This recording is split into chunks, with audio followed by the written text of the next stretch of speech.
Vincent seemed to be torpedoed every other day.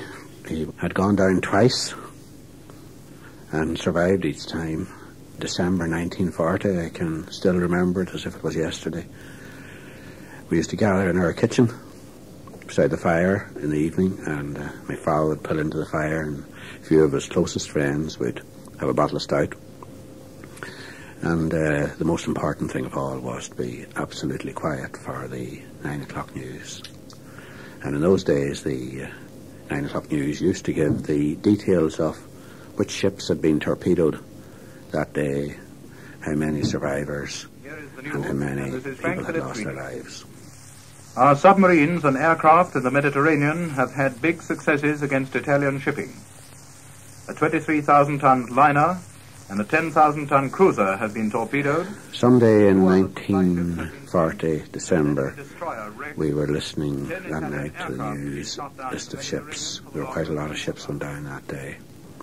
And the next thing, the ship that I knew my brother Vincent was sailing on, the Thomas Nelson, something like a crew of 35, 27 missing or presumed lost, 8 or 9 surviving.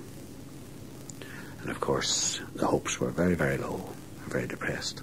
Then had a beautiful white uniform with epaulets here, gold fringes. We loved to see him in that. We went round the corner to get his photograph taken.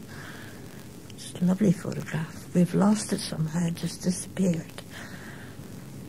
My mother and I remember going down on my knees, begging him not to go back. But he went back. A day or two later, the news came that he had been picked up by a German destroyer in the North Sea and was very well treated by the German Navy. Being a civilian, he was landed in Narvik in Norway. On that particular Christmas Eve, we were all sitting in what I call the smoke room.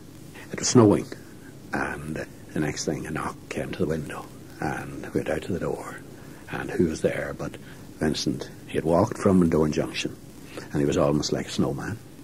Vin never spoke about his experiences at sea.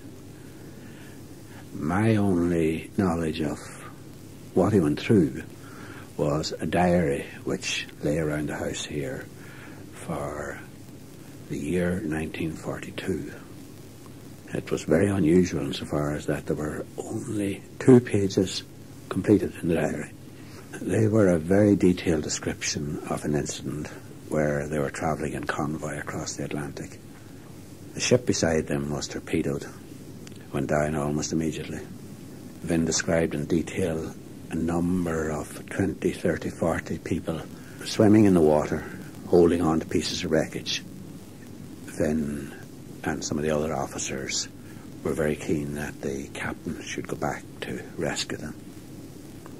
And the captain said, no, if we go in there to rescue them, we're going to certain death, because he knew from experience that there would be a U-boat waiting underneath the chaps who were swimming in the sea. And the captain insisted on leaving them there. I always felt that this was a tremendously traumatic experience for Vin, and I used to notice him in what I would call his quiet moments, and I often thought this was the sort of thing that he might have been thinking about. But no one ever heard Vin Mahan saying he was in the war or speaking about his experiences.